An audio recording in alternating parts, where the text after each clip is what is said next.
convidamos todos a que nos acompanhem mentalmente,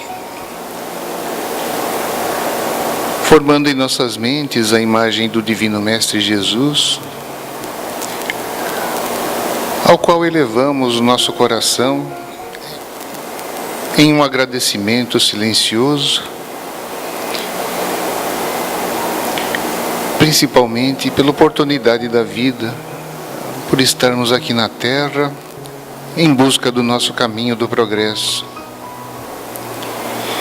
E pedindo a Ele que nos fortaleça sempre, para que estejamos receptivos à sintonia dos bons amigos espirituais, que sempre nos dão sugestões para o caminho do bem.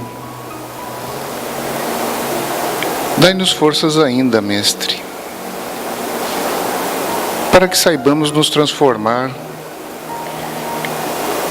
que possamos lutar contra os nossos inimigos internos, que são os que mais nos atrapalham no progresso, nossos medos, inseguranças, mazelas, que possamos combatê-los sempre, ouvindo as Tuas lições evangélicas, que possamos aprender a perdoar, que aprendamos a amar sempre, que possamos construir harmonia sempre em nossos lares, e que saibamos, Senhor, compartilhar desses momentos de paz com todos aqueles que estejam conosco, seja em nosso ambiente doméstico, seja em nosso ambiente de trabalho, onde quer que estejamos. Dai-nos forças para progredirmos sempre, para que cada dia possamos acordar melhores do que fomos ontem. E assim, Mestre amigo, profundamente agradecidos, pedimos a Tua permissão para iniciarmos nossos trabalhos doutrinários desta manhã. Que assim seja. E hoje temos a satisfação de ter conosco a nossa amiga, companheira Cláudia Figueiredo, trabalhadora do Centro Espírita Bezerra de Menezes, que vai nos dar o prazer da palavra com o tema Fora da Caridade e Nossa Salvação. Jesus te ilumine. Bom dia a todos. É muita alegria estarmos aqui novamente. E esse tema, ele toca profundamente aos nossos anseios, e por isso trouxe, porque na verdade quando nós decidimos estudar em conjunto, nós buscamos aquilo que mais necessitamos, aí compartilhamos, dividimos aquilo que refletimos, para que todos nós possamos sair daqui um pouco mais confortados, compreendendo um pouco mais as nossas limitações.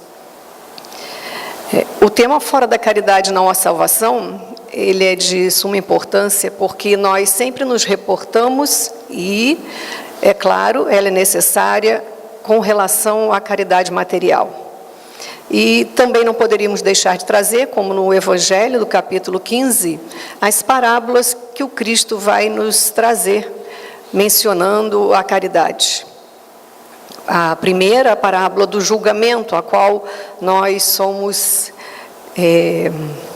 bem capazes, né? Somos bem dotados nessa parte do julgamento. E ele nos traz essa parábola quando há aquela separação. Ao lado direito, né, o rei vai fazer a separação, colocando do lado direito os benditos do Pai, do lado esquerdo aqueles que, como ali mesmo na parábola diz, os malditos, aqueles que não souberam praticar a caridade.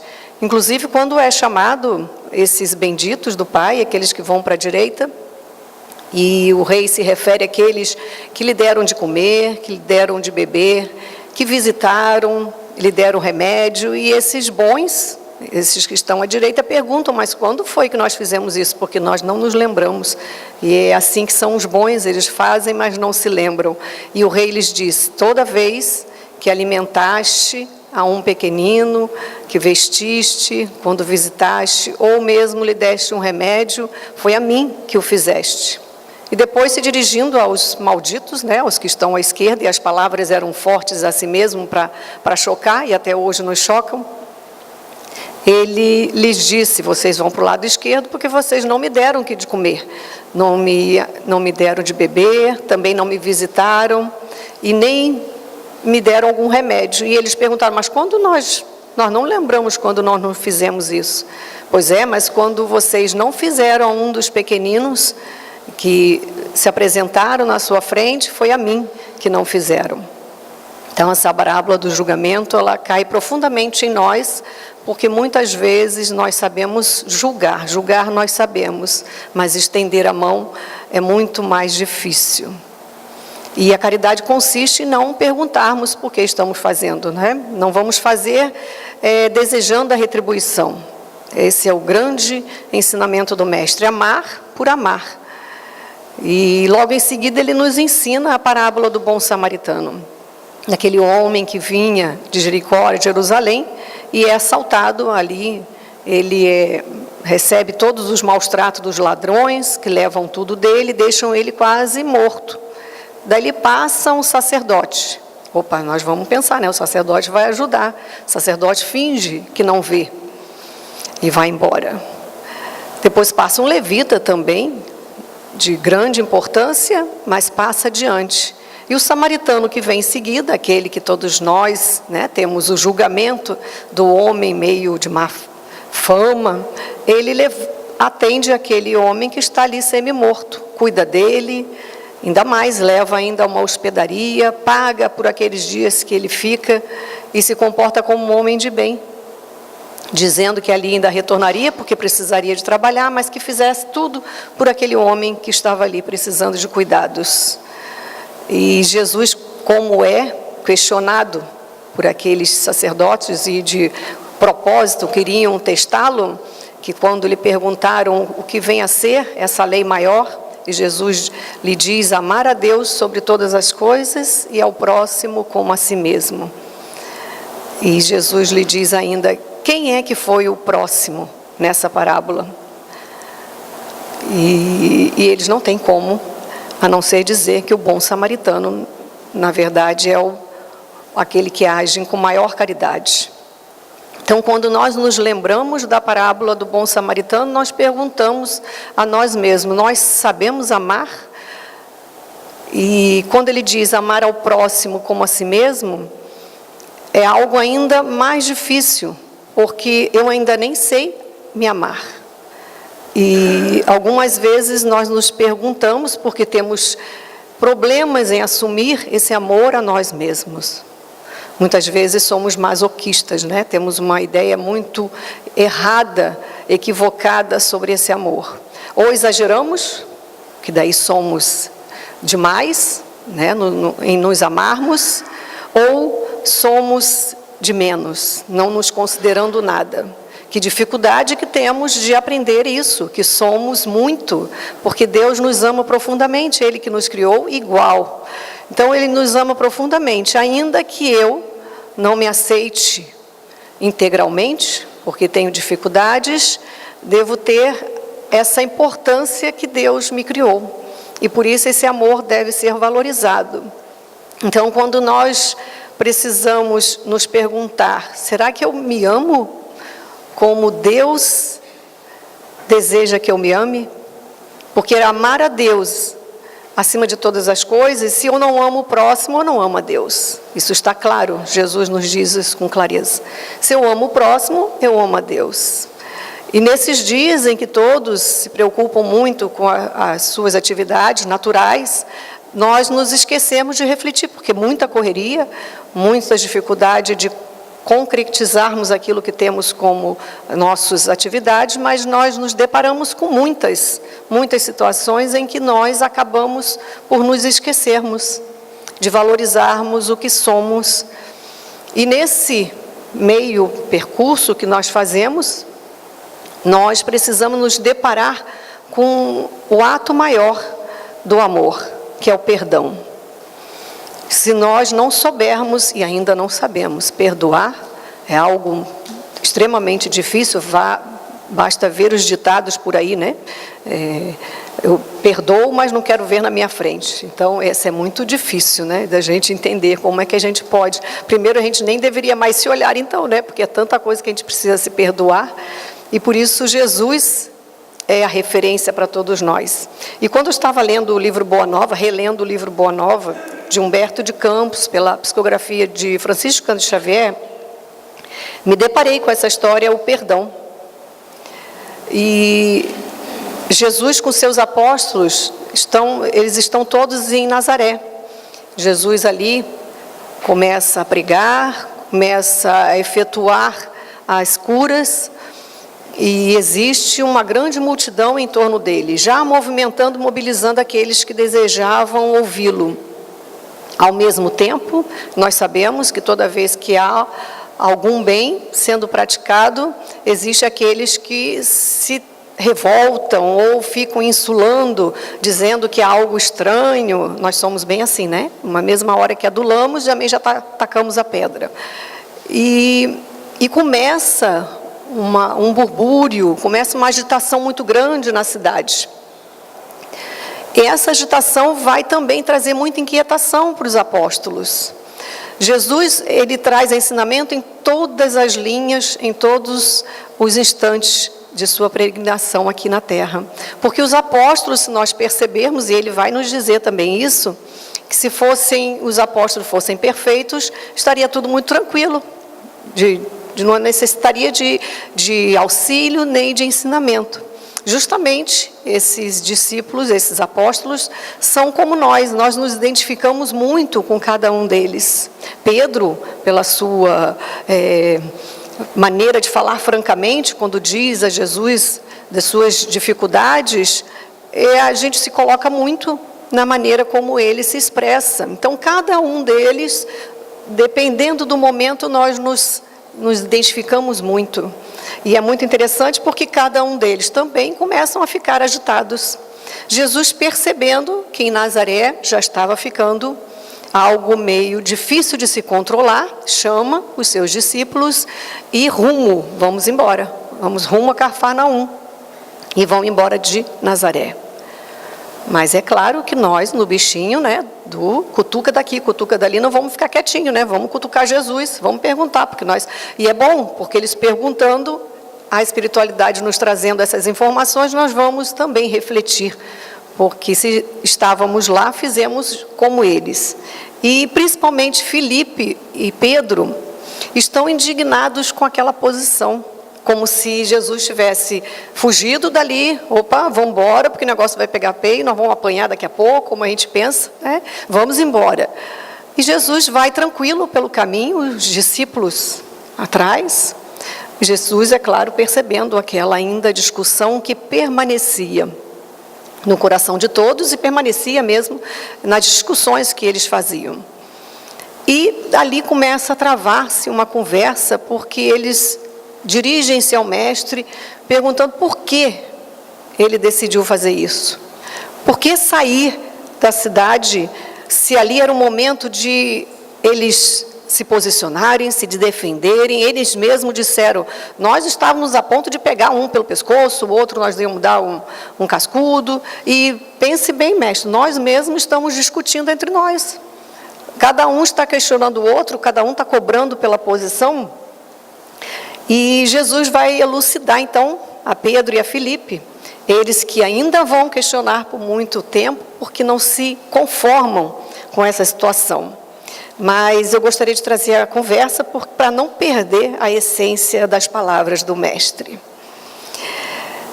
E Filipe falou para o mestre, quase com mágoa: a verdade é que a maioria de quantos compareceram às pregações de Nazaré falava mal de vós. E Jesus responde: mas não será vaidade exigirmos que toda a gente faça de nossa personalidade elevado conceito? Nas ilusões que as criaturas da terra inventaram para a sua própria vida, nem sempre constitui bom atestado da nossa conduta o falarem todos bem de nós, indistintamente. Agradar a todos é marchar pelo caminho largo, onde estão as mentiras da convenção. Servir a Deus é tarefa que deve estar acima de tudo. E por vezes, nesse serviço divino, é natural que desagrademos aos mesquinhos interesses humanos. Filipe, sabes de algum emissário de Deus que fosse bem apreciado no seu tempo? Todos os portadores da verdade do céu são incompreendidos de seus contemporâneos. Portanto, é indispensável que consideremos que o conceito justo é respeitável. Mas antes dele, necessitamos obter a aprovação legítima da consciência, dentro de nossa lealdade para com Deus. Mestre, obterou Simão Pedro, a quem as explicações da hora calavam profundamente. Nos acontecimentos mais fortes da vida, não deveremos, então, utilizar as palavras enérgicas e justas? Em toda circunstância, disse Jesus, convém naturalmente que se diga o necessário, porém é também imprescindível que não se perca tempo. Deixando transparecer que as elucidações não lhe satisfaziam plenamente, perguntou Filipe: Senhor, vossos esclarecimentos são indiscutíveis. Entretanto, preciso acrescentar que alguns dos companheiros se revelaram insuportáveis nessa viagem a Nazaré. Uns me acusaram de brigão e desordeiro, outros de mal entendedor de vossos ensinamentos. Se os próprios irmãos da comunidade apresentam essas falhas, como há de ser o futuro do Evangelho? O mestre refletiu um momento e retrucou: estas são perguntas que cada discípulo deve fazer a si mesmo. Mas com respeito à comunidade, Filipe, pelo que me compete esclarecer, cumpre-me perguntar-te se já edificaste o reino de Deus no íntimo do teu espírito. E Filipe diz que é claro que não.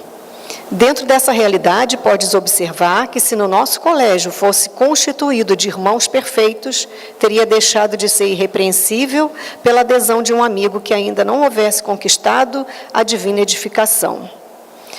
Ambos compreenderam, enquanto Cristo continuava: o que é indispensável é nunca perdermos de vista o nosso próprio trabalho, sabendo perdoar com verdadeira espontaneidade de coração. Se nos labores da vida um companheiro nos parece insuportável, é possível que também, algumas vezes, sejamos considerados assim. Temos que perdoar aos adversários, trabalhar pelo bem dos nossos inimigos, auxiliar os que zombam da nossa fé.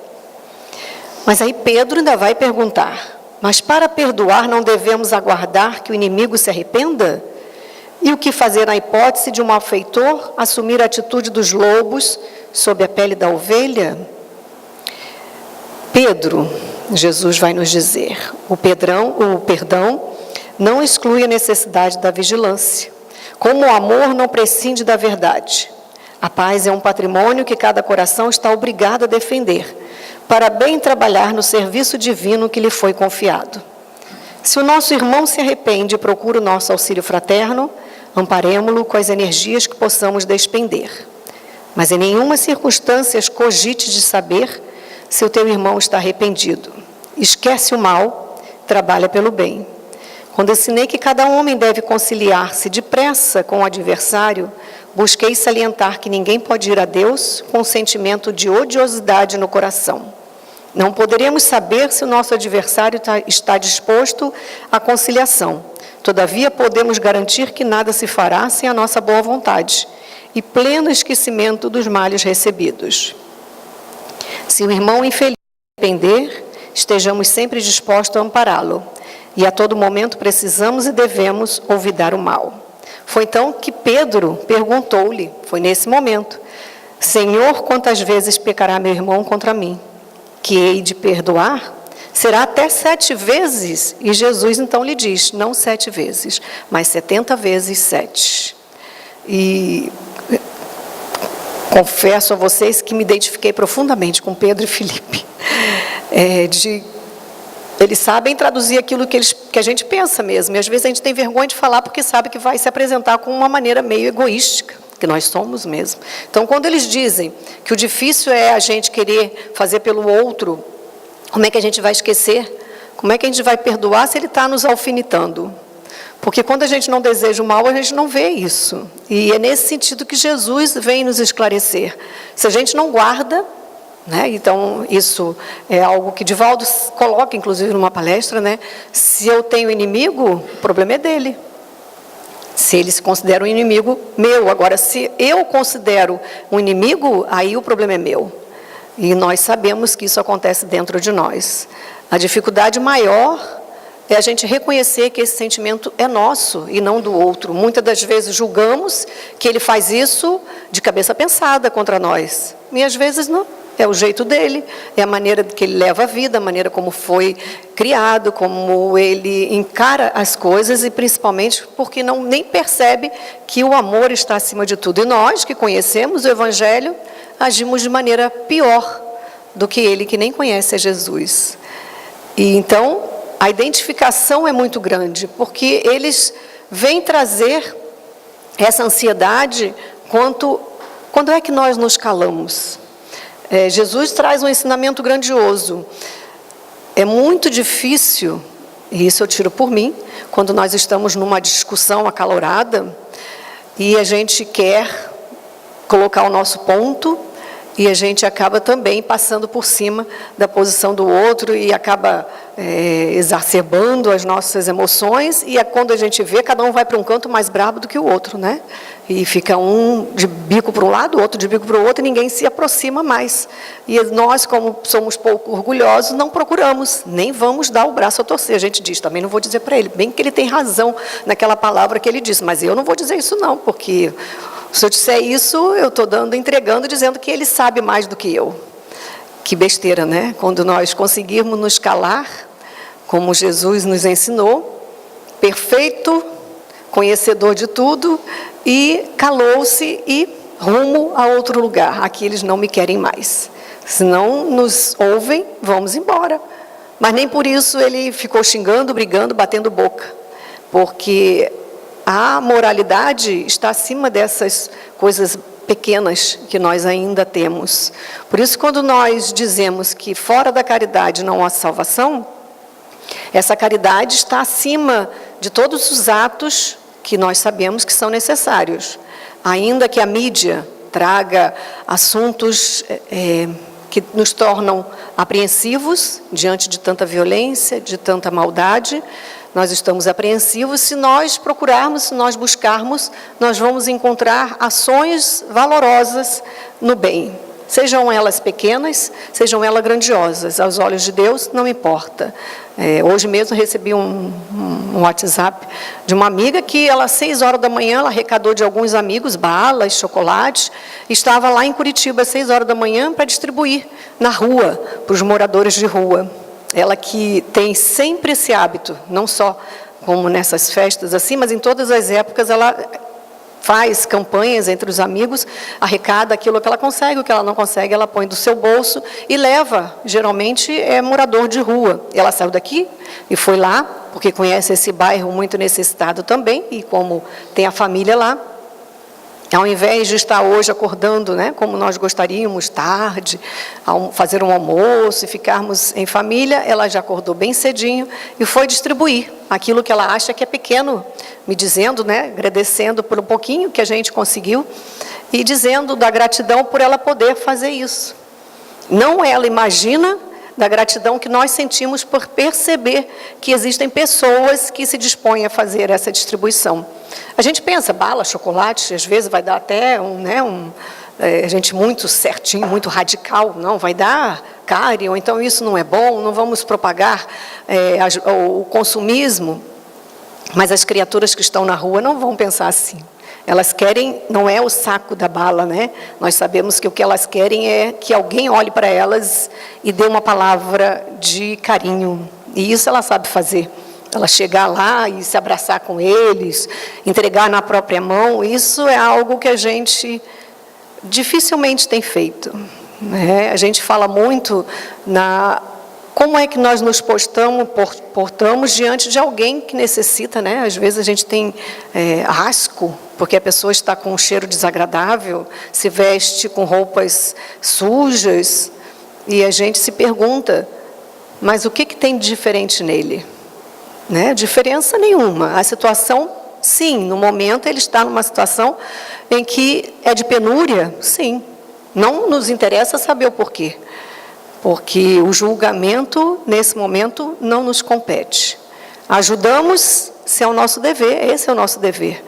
Mas o despertar de cada um, não podemos impedir, nem podemos interferir. Essa é a questão. E é isso o ensinamento maior de Jesus. Quando estava falando da caridade, lembrei também de Gandhi, grande exemplo para todos nós. Quando ele é maltratado na rua, essa história todos devem conhecer, né? Do soldado inglês que vai lhe agredir, várias vezes ele levanta, ele passa adiante, o soldado indignado que ele está na calçada, ele não muda de calçada. Ele, por que ele tem que mudar? Gandhi não se curvava diante dessas situações. Não para provocar, mas porque ele sabia que não precisava disso. E ele aí apanhava de novo. E aí o soldado indignado lhe pergunta: mas como é que você levanta e ainda passa aqui de novo e eu bato você e você não reage? Com quem que você aprendeu isso, né? E ele diz com muita tranquilidade: com esse que está pendurado no teu pescoço, que era um crucifixo que ele tinha, né? E Gandhi não era cristão, mas Gandhi dizia que ele amava o Cristo, mas temia os cristãos. E nós sabemos que nós somos meio perigosos, né? Nós podemos fazer coisas em nome do Cristo, que até hoje estamos aqui por isso, porque ainda não reparamos esse amor, o amar fraternalmente, como ele nos pede. Então, para encerrar, vamos nos lembrar da Epístola aos Coríntios, e aqui nós tivemos a mensagem, a prece, tudo foi em volta desse momento, né, em que não é para que haja dissensões. A mensagem foi dita isso, que não haja essas divisões que nós fazemos tão claramente. Não pensa como eu, vamos discutir. Não quer seguir o que eu faço? Vou ficar braba. Então, por isso, novamente eu digo, essa questão é muito mais para mim, né, que tenho umas dificuldades imensas em reconhecer e melhorar. É muito mais fácil eu ficar de cara amarrada, eu ficar muito braba, ficar em silêncio, do que eu mudar a minha atitude, estender a mão e dizer: poxa, vamos parar com isso, né? Vamos começar de maneira diferente. E Paulo, o exemplo também para todos nós, de que nós podemos mudar. Ele conseguiu, eu acho até, ao meu ver, muito mais rápido do que eu gostaria, porque eu estou há 2000 anos aqui e ainda não consegui. Ele, né, em poucos anos, na mesma encarnação, ele se transformou de Saulo em Paulo. E aí ele nos traz a epístola que é tão importante nos nossos dias. Ainda quando eu falasse todas as línguas dos homens e a língua dos próprios anjos, se eu não tiver caridade, serei como bronze, que soa e um símbolo que retine. Ainda quando tivesse o dom de profecia, que penetrasse todos os mistérios e tivesse perfeita ciência de todas as coisas. Ainda quando tivesse toda a fé possível, até o ponto de transportar montanhas. Se não tiver caridade, nada sou. E quando houvesse distribuído meus bens para alimentar os pobres, e houvesse entregado meu corpo para ser queimado, se não tivesse caridade, tudo isso de nada me serviria. A caridade é paciente, é branda, é benfazeja. A caridade não é invejosa, não é temerária, nem precipitada. Não se enche de orgulho, não é desdenhosa, não cuida de seus interesses. Não se agasta, nem se azeda com coisa alguma. Não suspeita mal, não se rejubila com a injustiça, mas se rejubila com a verdade. Tudo suporta, tudo crê, tudo espera, tudo sofre. Agora, essas três virtudes, a fé, a esperança e a caridade, permanecem, mas dentre elas, a mais excelente é a caridade. Muito obrigada pela atenção de todos vocês, que tenhamos um bom domingo, uma semana excelente e que Jesus esteja sempre entre nós. Muito obrigado, Cláudia, pela presença, por aceitar nosso convite. E ela colocou de uma maneira muito boa as dificuldades que nós temos sempre da caridade, principalmente que ela está sempre dentro dos nossos corações, que é onde ela começa e onde nós devemos edificá-la. Mais uma vez, nós agradecemos.